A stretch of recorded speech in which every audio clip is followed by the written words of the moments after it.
The grandfather clock in the lobby of Lou Bernardine chimed exactly 7:30 as Marcus Reid stepped through the mahogany doors, his Italian leather shoes clicking against the polished marble floor with the precision of a metronome.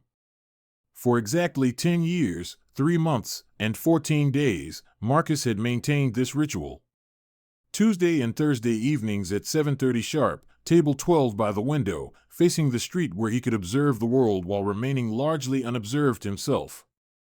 At 39, Marcus Reid commanded a real estate empire that spanned 3 continents. His name appeared on the Forbes list every year, his face graced the covers of business magazines, and his decisions could reshape entire city skylines. He was a man who measured success in zeros and viewed human relationships as strategic alliances to be leveraged for maximum gain. The maitre d', Francois, approached with the kind of deferential smile reserved for customers whose tips could cover a month's rent. "Good evening, Mr. Reid. Your usual table is ready." Marcus nodded curtly, following Francois through the restaurant's elegant dining room.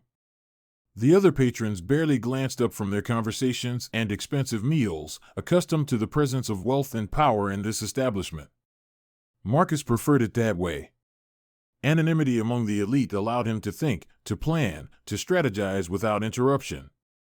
As he settled into his customary chair, Marcus expected to see Elena approaching with his usual order. Elena Rodriguez had been his server for the past 10 years, a young woman who had started as a shy 22-year-old and had grown into someone who knew his preferences better than his own assistant. She knew he wanted his scotch neat, his steak medium rare, and his conversations minimal. She was efficient, unobtrusive, and reliable. The perfect service professional. But tonight, Elena was nowhere to be seen. Instead, Francois returned with an expression of unusual gravity.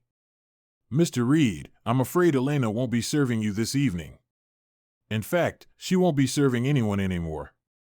Marcus looked up from his phone, where he had been reviewing emails about a potential acquisition in Singapore. "Is she ill?" Francois cleared his throat uncomfortably. "Mr. Reid, Elena was killed in a car accident 3 days ago. A drunk driver ran a red light on her way home from her shift here Monday night." The words hit Marcus with unexpected force. He set down his phone, staring at Francois as if the man had spoken in a foreign language. "Elena, dead?"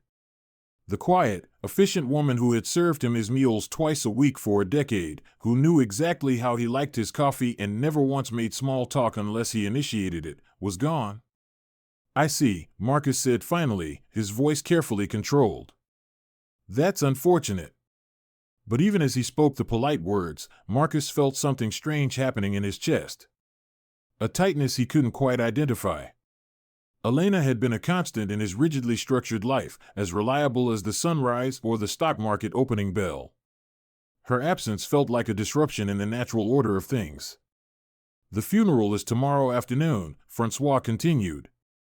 "St. Mary's Cathedral on Fifth Avenue. Elena was well liked by the staff here. Many of us will be attending."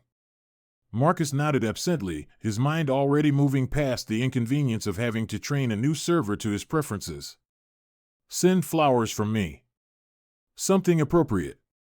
That night, Marcus sat in his penthouse apartment overlooking Central Park, unable to concentrate on the contract spread across his desk. He kept thinking about Elena, trying to remember specific details about her beyond her professional efficiency. She had been attractive in a quiet way, with dark hair always pulled back in a neat bun and intelligent brown eyes that seemed to see more than she let on. She had spoken with a slight accent that suggested Spanish was her first language, though her English had been perfect. Marcus realized with uncomfortable clarity that despite 10 years of regular interaction, he knew almost nothing about Elena's personal life. He didn't know if she was married, if she had children, what her dreams or ambitions might have been beyond serving overpriced meals to wealthy customers who barely acknowledged her existence. The next morning, Marcus found himself doing something completely out of character. Instead of attending his scheduled board meeting to discuss the Singapore acquisition, he instructed his driver to take him to St. Mary's Cathedral. The church was fuller than Marcus had expected. Elena had clearly touched more lives than he had imagined. The mourners were an eclectic mix of restaurant staff, neighbors from what was obviously a working-class community, and family members whose grief was written plainly across their faces. Marcus took a seat in the back, feeling conspicuously out of place in his $1,000 suit among people wearing their Sunday best from department stores. He told himself he was there out of courtesy, that it was good business to show respect for the people who served him. But as the service began and people shared memories of Elena's kindness, her generosity despite her modest means, and her dreams of one day opening her own small restaurant, Marcus felt increasingly uncomfortable. A middle-aged woman who identified herself as Elena's sister spoke tearfully about Elena's dedication to her daughter, how she had worked double shifts to save money for the child's education, how every decision she made was centered around giving her little girl a better life than she had known. Daughter. Elena had a daughter. Marcus felt a strange chill run down his spine. In 10 years of being served by Elena, she had never mentioned having a child. But then again, he had never asked. He had never shown the slightest interest in her life beyond her ability to bring him his meals promptly and correctly. As the service concluded and mourners began filing past the open casket to pay their final respects, Marcus found himself joining the line. He wasn't sure why. He had never been one for sentimental gestures, and he certainly had never felt the need to view a dead body before. But something compelled him forward. Elena looked peaceful in death, younger somehow than she had appeared in life. Someone had styled her hair differently, leaving it loose around her shoulders instead of the severe bun she had always worn at work. She was wearing a simple blue dress that Marcus had never seen before, and her hands were folded over a small bouquet of white roses. As Marcus stood there, struggling with emotions he couldn't name, he became aware of someone beside him. A small hand tugged gently at his coat sleeve. "Excuse me, mister." Marcus looked down to see a little girl, perhaps 9 years old, with Elena's dark hair and intelligent eyes. She was wearing a black dress that was clearly borrowed or bought specifically for the occasion, and her small face was streaked with dried tears. "Yes?" Marcus said, his voice coming out rougher than he intended. "You're the man from the restaurant," the girl said with surprising certainty. "The one who sits at table 12 and always orders the same thing. Mama told me about you." Marcus felt the world tilt slightly on its axis. This was Elena's daughter. The child Elena had worked so hard to provide for, whose education she had been saving for with her modest tips and wages. "Your mother spoke about me?" Marcus asked, crouching down to the girl's eye level. The child nodded solemnly. "She said you were her special customer. The one who never caused trouble and always left good tips. She said you seemed lonely, eating by yourself all the time." The observation hit Marcus like a physical blow. Lonely. Was that how Elena had seen him? Not as the powerful businessman he believed himself to be, but as a solitary man eating alone twice a week for 10 years? "What's your name?" Marcus asked gently. "Mia," the girl replied. "Mia Rodriguez. Mama named me after her grandmother in Puerto Rico." As Mia spoke, Marcus studied her face more closely. There was something about her features that seemed familiar beyond her resemblance to Elena. The shape of her nose, the set of her jaw, the way she held her head with unconscious confidence despite her obvious grief.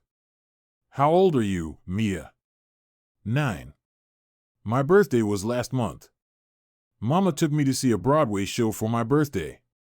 We sat in the cheap seats way up high, but I could still see everything. 9 years old." Marcus did quick mental math, and something cold settled in his stomach. 9 years ago, he would have been 30. 9 years and 9 months ago. "Mia, who's taking care of you now?" Marcus asked, pushing away the uncomfortable thoughts that were beginning to form. Mia's face fell. "Tia Sophia, Mama's sister. But she already has 3 kids and not much money. She says she'll do her best, but..." The child's voice trailed off, and Marcus could see her struggling not to cry. Marcus stood up slowly, his mind racing. He looked again at Elena's peaceful face in the casket, then back at Mia. The child was watching him with an expression that seemed far too mature for her age, as if she were trying to puzzle out some complex equation. "Mister," Mia said quietly, "can I ask you something?" Marcus nodded, not trusting his voice. "Did you know my mama before the restaurant? Before I was born?" The question hung in the air between them like a live wire. Marcus felt his carefully controlled world beginning to fracture around the edges. Because as he looked at this child, really looked at her, he was beginning to see something that terrified him. He was beginning to see himself. 10 years ago, Marcus Reid had been a different man. Still ambitious, still driven, but not yet the cold, calculating machine he had become. He had been building his first major development project, a luxury condominium complex in Brooklyn that would establish his reputation and provide the foundation for his empire. The project had been his obsession, consuming every waking moment and most of his sleeping ones as well. He had been living in a small apartment near the construction site, surviving on takeout and caffeine, pushing himself and his small team to meet impossible deadlines. Elena had been working at a small diner near the construction site then, not the elegant restaurant where she would later serve him for 10 years. She had been even younger, barely 22, with dreams of saving enough money to attend culinary school. Marcus had been a regular customer during those months, grabbing quick meals between meetings with contractors and investors. Unlike the other customers who saw Elena as just another waitress, Marcus had noticed her intelligence, her quiet grace under pressure, the way she could remember complex orders without writing them down. They had begun talking during the late-night hours when the diner was nearly empty and Marcus was too wired to sleep. Elena had been interested in his project, asking thoughtful questions about architecture and design. Marcus had found himself looking forward to those conversations, to the way Elena's face lit up when she talked about her dreams of one day opening her own restaurant. She had been the only person in his life then who saw him as something other than a source of money or an obstacle to be overcome. Their relationship had developed slowly, almost without Marcus realizing it. Coffee after her shifts turned into long walks through the neighborhood. Casual conversations became intimate confessions about their hopes and fears. And eventually, inevitably, they had become lovers. For 3 months, Marcus had experienced something he had never known before or since, genuine happiness. Elena had brought light into his obsessively focused world, reminding him that there was more to life than the next deal or the next acquisition. She had made him laugh, challenged his assumptions, and shown him what it felt like to be truly seen and accepted by another person. But then the construction project had hit complications. Cost overruns, permit delays, a dozen crises that threatened to bankrupt Marcus before he had even really begun. His investors had grown nervous, his contractors had grown impatient, and Marcus had felt the weight of his entire future pressing down on him.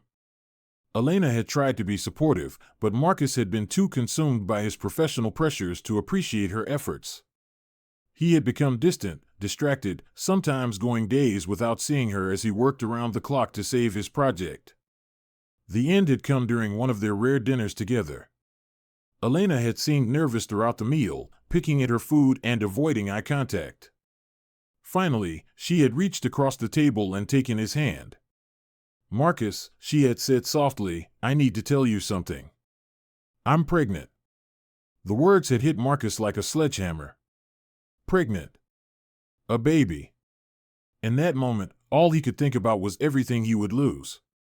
The project that was already hanging by a thread, the investors who were looking for any excuse to pull their funding, the career that was just beginning to take shape.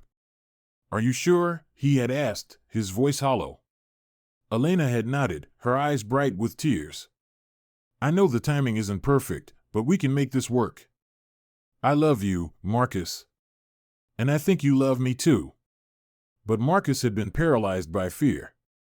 Fear of failure, fear of responsibility, fear of having to choose between the future he had planned and this unexpected complication. "I can't," he had said, the words coming out before he could stop them. "I can't do this right now. The project, my career, everything I've worked for."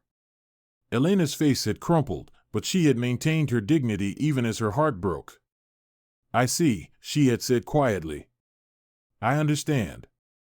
But Marcus had seen in her eyes that she didn't understand, that she was bewildered by his rejection of what she saw as a blessing. Elena, I'm sorry. Maybe later, when things are more stable. No, Elena had interrupted, standing up from the table. If you can't want this baby now, when it's real and happening, then you'll never want it. I won't wait around hoping you'll change your mind. She had walked away that night, and Marcus had let her go. He had told himself it was for the best, that he was doing the responsible thing by focusing on his career. He had thrown himself even more deeply into his work, using it as a shield against the guilt and regret that threatened to overwhelm him. The construction project had eventually succeeded, becoming the first step in Marcus's rise to prominence. He had built his empire exactly as he had planned, accumulating wealth and power beyond his wildest dreams. But he had done it alone, cutting himself off from emotional attachments that might interfere with his single-minded pursuit of success. He had occasionally wondered what had happened to Elena, but he had never tried to find out. It had been easier to pretend that chapter of his life had never existed, that the woman who had loved him and the child she had carried were just distant memories that had no bearing on his present reality. But now, standing in a funeral home and looking into the face of a 9-year-old girl who had his nose and his stubborn chin, Marcus could no longer pretend. The past had caught up with him in the most devastating way possible. "Mr.?" Mia's voice broke through his thoughts. "Are you okay? You look really pale." Marcus realized he had been standing frozen for several minutes, lost in memories that felt like wounds reopening. The other mourners were beginning to stare, wondering why this expensively dressed stranger was lingering by the casket with Elena's daughter. "I'm fine," Marcus managed, though his voice sounded strange even to his own ears. "Mia, where is your aunt? I should speak with her." Mia pointed toward a woman in her 40s who was comforting an elderly couple near the front of the room. Sophia looked like an older version of Elena, with the same intelligent eyes and quiet strength, but worry lines around her mouth that spoke of too many responsibilities and not enough resources.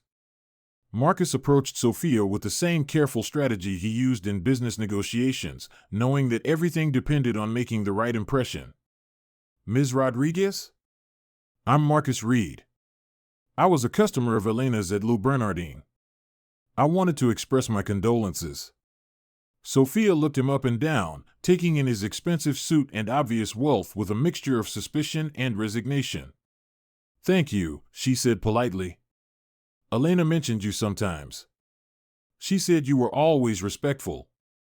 "Elena was an exceptional woman," Marcus said, the words feeling inadequate even as he spoke them. "I understand you're caring for Mia now." Sophia's expression tightened. "She's family. We take care of our own." Marcus heard the defensive note in her voice and realized he needed to proceed carefully. "Of course. I just wanted to offer assistance. If there's anything you need, anything that would help with Mia's care." "We don't need charity," Sophia said firmly, but Marcus caught the exhaustion in her voice, the way her eyes darted toward Mia with worry. Before Marcus could respond, Mia appeared at his elbow. "Tia Sophia, this is the man I told you about. The one from Mama's restaurant." Sophia's expression shifted slightly, and she studied Marcus with new interest. "Elena said you were her best customer. Always polite, always generous with tips." "Your sister was a remarkable woman," Marcus repeated. "I'm very sorry for your loss." "Thank you," Sophia said, her voice softening slightly. "It's been hard on all of us, but especially on Mia. She and Elena were very close." Marcus looked down at Mia, who was listening to the adult conversation with the serious attention that children develop when their world has been turned upside down. "Mia," Marcus said gently, "would you like to get some fresh air? It's quite warm in here." The child nodded, and Marcus looked questioningly at Sophia, who hesitated before nodding her permission. Outside the funeral home, Marcus and Mia sat on a bench in the small garden area. The afternoon sun was warm on their faces, a stark contrast to the grief and somber atmosphere inside. "Mia," Marcus said carefully, "tell me about your mother. What was she like at home?" Mia's face brightened for the first time since Marcus had met her. "Mama was the best. She worked really hard, but she always had time for me when she got home. We would cook together, and she would tell me stories about when she was little in Puerto Rico. She was saving money so I could go to college someday. Did she ever talk about your father? Mia's expression became guarded. Sometimes. She said he was a good man who wasn't ready to be a daddy when I was born. She said maybe someday I would meet him, but that it was okay if I didn't because we had each other. Marcus felt his throat tighten. Even in her own pain and struggle, Elena had protected him, had refused to paint him as the villain in their daughter's story. Mia, do you remember anything about when you were very little? Did your mother ever show you pictures or tell you stories about that time? Mia thought for a moment. There's a picture in Mama's jewelry box. She's holding me when I was a baby, and there's a man in the background, but you can't see his face very well. Mama said it was taken at the hospital when I was born. Marcus's hands trembled as he reached into his wallet. He pulled out his business card and handed it to Mia. This has my phone number on it.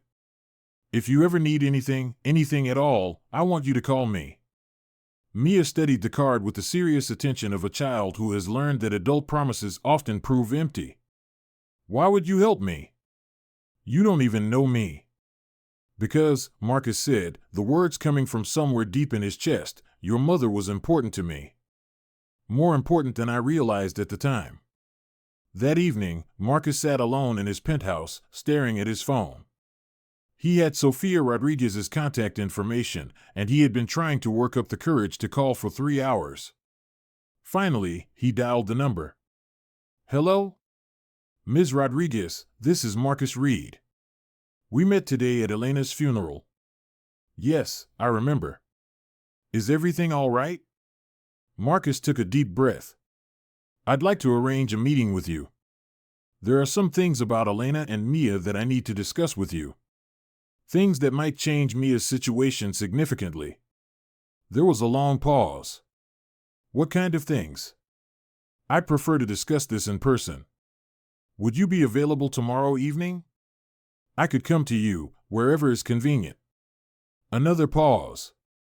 Mr. Reid, if this is about money, about charity. It's not charity, Marcus interrupted. It's something much more complicated than that. The next evening, Marcus found himself in Sophia's small apartment in Queens, sitting at a kitchen table that had seen better days. Mia was in her room doing homework, giving the adults privacy to talk. Ms. Rodriguez, Marcus began, I need to tell you something that's going to sound impossible. 10 years ago, I knew Elena. We were involved. Romantically involved. Sophia's eyes widened. Elena never mentioned. She wouldn't have, Marcus said quickly. Our relationship ended badly. I made choices that I've regretted every day since, but I thought they were the right choices at the time. Sophia studied his face intently. What are you saying, Mr. Reid? Marcus pulled out a manila envelope containing copies of the DNA test results he had rushed through that afternoon. I'm saying that I believe Mia is my daughter. The silence that followed was deafening. Sophia stared at the papers as if they were written in a foreign language. That's impossible, she finally whispered. Elena would have told me. She would have told the family. Elena tried to tell me, Marcus said, his voice heavy with shame. When she was pregnant, she told me about the baby.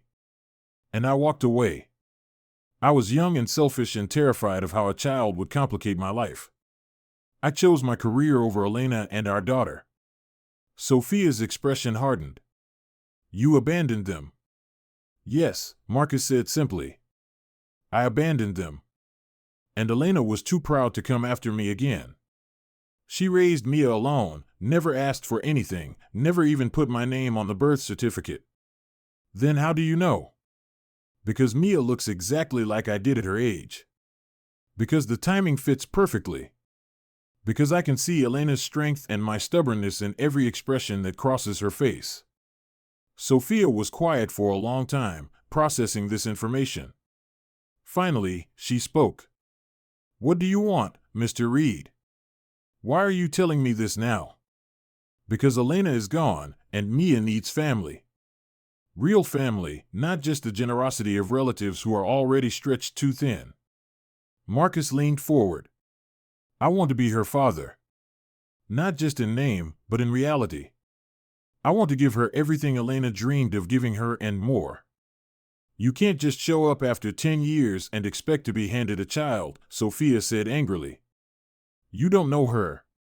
You don't know what she likes or what scares her or how to comfort her when she has nightmares about her mother. You're right, Marcus admitted. I don't know any of those things. But I want to learn. I want to spend whatever time it takes to earn the right to be called her father. And if she doesn't want you? If she's angry that you weren't there for her mother? Then I'll accept that, Marcus said. But I'll still make sure she has everything she needs. Education, security, opportunities. Whether she calls me dad or just tolerates me as a benefactor. Sophia was quiet again, and Marcus could see her wrestling with conflicting emotions. Finally, she called toward the bedrooms. Mia, can you come here for a minute? Mia appeared in the doorway, looking between the two adults with curious eyes. Is everything okay, Tia Sophia? Mr. Reid has something he needs to tell you, Sophia said gently. Something important about your mama and about you. Marcus looked at this child, his daughter, and felt the weight of a decade's worth of mistakes pressing down on him. But he also felt something else, hope. Hope that it wasn't too late to do the right thing, to be the father Elena had believed he could become. Mia, he said softly, what would you say if I told you that I knew your mama very well before you were born? That I cared about her very much? Mia tilted her head, considering. I'd say that's nice. Mama deserved to have people care about her. And what would you say if I told you that I believe, that I might be your father? The words hung in the air like a challenge to the universe itself. Mia stared at Marcus for a long moment, her intelligent eyes searching his face for signs of deception or manipulation. Is that why you look a little bit like me? She asked finally. Marcus felt his heart skip a beat. Do you think we look alike? Mia nodded seriously. Tia Sophia said I have my mama's eyes, but I have someone else's nose and chin. Maybe they're yours. Maybe they are, Marcus agreed, his voice thick with emotion. If you're my papa, Mia said, why weren't you there when I was little? It was the question Marcus had been dreading, the one that would determine whether this fragile connection would survive or shatter before it could fully form. Because I was scared, Marcus said, choosing honesty over comfort. When your mama told me she was going to have a baby, I got frightened. I thought I wasn't ready to be a father, that I would mess everything up. So I ran away, like a coward. That was mean, Mia said bluntly. Yes, it was, Marcus agreed. It was very mean and very stupid. I hurt your mama, and I missed out on knowing you. I can never take that back or make it right. But you want to try now? Marcus nodded. More than anything in the world. Mia was quiet for a long time, and Marcus could almost see the wheels turning in her mind as she processed this life-altering information. Can I think about it? She asked finally. Of course, Marcus said. You can take as much time as you need. Over the following weeks, Marcus found himself living in a strange limbo. He had hired the best family law attorney in the city to begin paternity proceedings, but he knew that legal recognition was meaningless without Mia's emotional acceptance. He began visiting Sophia's apartment several times a week, always bringing something small for Mia, books, art supplies, educational toys. Nothing too expensive or overwhelming, just tokens that showed he was thinking about her. Slowly, tentatively, Mia began to warm up to him. She would show him her homework, tell him about her day at school, ask him questions about his work and his life. Marcus found himself sharing stories about his own childhood, his struggles to build his business, even some of his failures and disappointments. Were you lonely when you were little? Mia asked one evening as they worked on a jigsaw puzzle together. Very lonely, Marcus admitted. My parents died when I was young, and I didn't have any brothers or sisters. I learned to take care of myself, but I forgot how to let other people take care of me. Is that why you got scared when Mama told you about me? Marcus paused in fitting a puzzle piece into place. Partly, yes. I was afraid I wouldn't know how to take care of you properly.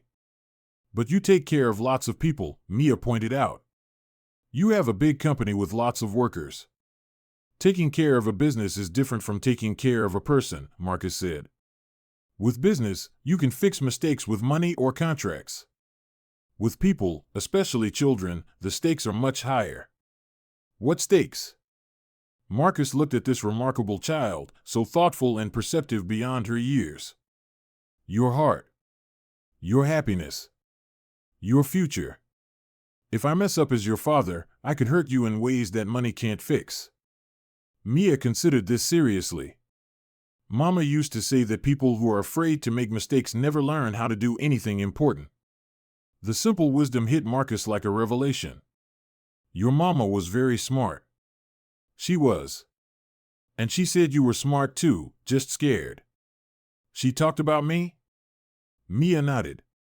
Sometimes, when she thought I was asleep, she would look at pictures on her phone and cry a little bit. When I asked her why, she said she was thinking about someone who used to make her very happy. Marcus felt his chest tighten with emotion. Even after everything, even after his abandonment and rejection, Elena had kept some part of their love alive. The breakthrough came 6 weeks after the funeral. Marcus had taken Mia to the Museum of Natural History, and they were standing in front of the dinosaur exhibit when she suddenly slipped her small hand into his. I've decided, she said quietly. Marcus's heart began to race. Decided what? I want to try having you as my papa. But I have rules. Marcus almost smiled at her serious tone. What rules? First, you can't disappear again. Even if you get scared or if I make you mad. Papas don't just leave. Agreed, Marcus said solemnly. Second, you have to tell me the truth about things, even if you think it might hurt my feelings. I'm not a baby. Agreed. Third, we have to visit Mama's grave together sometimes, and you have to tell her you're sorry for leaving us. This last rule hit Marcus unexpectedly hard. Agreed, he managed. And last, Mia said, looking up at him with Elena's intelligent eyes, you have to promise that even if being my papa is harder than you thought, you won't give up. Because I don't want to lose another parent. Marcus knelt down to Mia's eye level, not caring that they were in the middle of a crowded museum. Mia, I promise you on everything I hold sacred that I will never, ever give up on you. You're stuck with me now, whether you like it or not. For the first time since he had met her, Mia smiled. Really smiled, with the kind of joy that transforms a face completely. Okay, Papa, she said simply. The legal proceedings moved quickly once Marcus had Mia's consent. DNA tests confirmed what everyone already knew. Marcus Reid was indeed Mia Rodriguez's biological father. With Sophia's support and Mia's approval, the courts granted Marcus full custody, with generous visitation rights for Sophia and the extended family who had cared for Mia during her early years. Moving Mia into his penthouse required more than just rearranging furniture. Marcus had to learn to see his space through the eyes of a 9-year-old girl who had never lived anywhere larger than a small apartment. He converted his rarely used study into Mia's bedroom, filling it with books, art supplies, and a window seat where she could look out over Central Park. More challenging was learning to parent a child who had already experienced profound loss. Mia grieved for Elena in waves, sometimes seeming perfectly adjusted and happy, other times dissolving into tears over seemingly small triggers. Marcus found himself navigating emotional territory he had spent his entire adult life avoiding. I miss her, Mia whispered one night when Marcus found her crying in her new bedroom. I miss the way she hummed when she cooked dinner. I miss how she always knew when I was worried about something. Marcus sat on the edge of her bed, feeling helpless in the face of her pain. I miss her too, he said honestly. I miss who I was when I knew her. She made me a better person. Will you tell me about when you and Mama were friends? So Marcus found himself sharing stories about Elena that he had buried for a decade. The way she had laughed at his jokes, even the bad ones. How she had challenged him to think about more than just work and money. The dream she had shared about opening her own restaurant someday. She wanted to call it Elena's garden, Marcus told Mia. She said food should nourish more than just the body, that it should feed the soul too. Could we open Elena's garden now? Mia asked. In memory of her? The idea had never occurred to Marcus, but as soon as Mia suggested it, he knew it was perfect. Would you like that? Mia nodded enthusiastically. We could make it exactly like she dreamed. And maybe some of the money could help other kids whose mamas and papas are gone. Marcus felt a swell of pride at his daughter's generous heart. I think that's a beautiful idea. The transition wasn't always smooth. Marcus had to learn to navigate parent-teacher conferences, playground politics, and the complex social dynamics of 9-year-old girls. He hired a part-time nanny to help with the practical aspects of childcare, but he insisted on being personally involved in all the important decisions about Mia's life. He also had to confront his own limitations. The same driving ambition that had built his empire made him impatient with the slower rhythms of family life. He had to learn that some problems couldn't be solved with money or authority, that building trust with a child required time and consistency rather than grand gestures. You can't fix everything, Papa, Mia told him one evening when he was frustrated by his inability to help her with a friendship problem at school. Sometimes you just have to listen and hug me and let me figure it out myself. But I want to fix it, Marcus admitted. I want to make everything perfect for you. Nothing's perfect, Mia said with 9-year-old wisdom. But it can still be good. 6 months after Mia came to live with him, Marcus received an unexpected visitor. Sofia Rodriguez stood at his door with a small suitcase and an apologetic expression. I hope you don't mind, she said. Mia invited me to spend the weekend. She said you were learning to make Puerto Rican food and needed an expert supervisor. Marcus smiled, realizing that this was Mia's way of bringing her two families together. She's right. I definitely need supervision. My first attempt at pastels was a disaster. That weekend, Marcus watched Mia move seamlessly between her old life and her new one, translating not just languages but entire cultural contexts for him.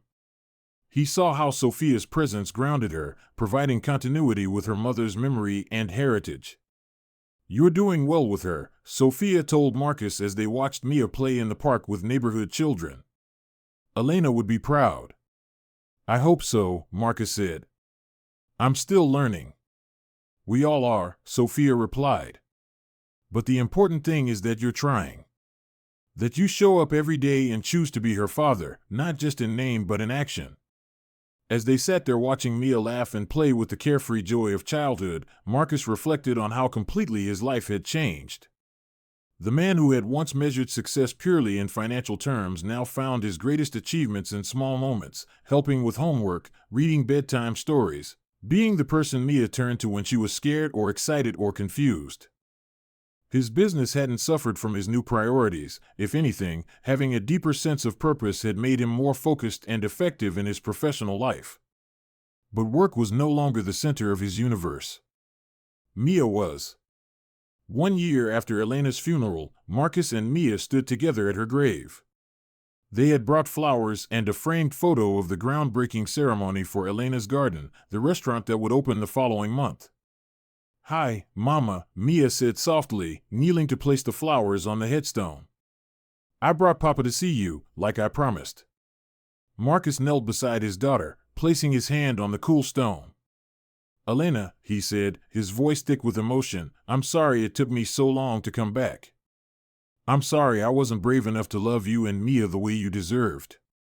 But I'm here now, and I promise I'll spend the rest of my life trying to be the man you believed I could be.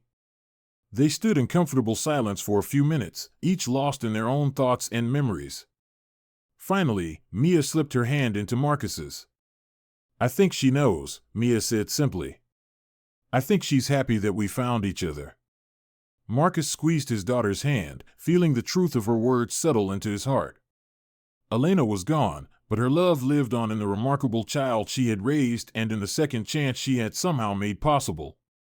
Come on, Papa, Mia said, tugging gently at his hand. Let's go home. Home. The word had taken on new meaning for Marcus. It wasn't the penthouse apartment with its expensive furnishings and spectacular views. Home was wherever Mia was, wherever they were building their life together one day at a time. As they walked away from the cemetery, Marcus thought about the future Elena's garden would open soon, providing jobs and opportunity while honoring Elena's memory. Mia was thriving in school, making friends, and slowly healing from her early loss. And Marcus himself was becoming the kind of man who measured success not in acquisitions and profits, but in the trust of a child who had chosen to call him Papa. The man who had once eaten alone at table 12 twice a week for 10 years was alone no more. He had found his family in the most unexpected way, born from tragedy but sustained by love. Elena's final gift to him hadn't been forgiveness, though she had given that too. Her final gift had been the chance to become the father she had always believed he could be. And every morning when Mia smiled at him over breakfast, every evening when she hugged him goodnight, Marcus knew that he had finally found the success that truly mattered. Not the billions in his bank account or the buildings that bore his name, but the love of the daughter he had almost lost forever and the opportunity to honor the memory of the woman who had made it all possible. Marcus Reid, the man who had built an empire on cold calculation, had learned that the most valuable things in life couldn't be bought or sold or negotiated. They could only be earned, one day at a time, through the simple act of showing up and choosing love over fear. And as he tucked Mia into bed that night, listening to her chatter excitedly about plans for Elena's garden, Marcus knew that he had finally come home.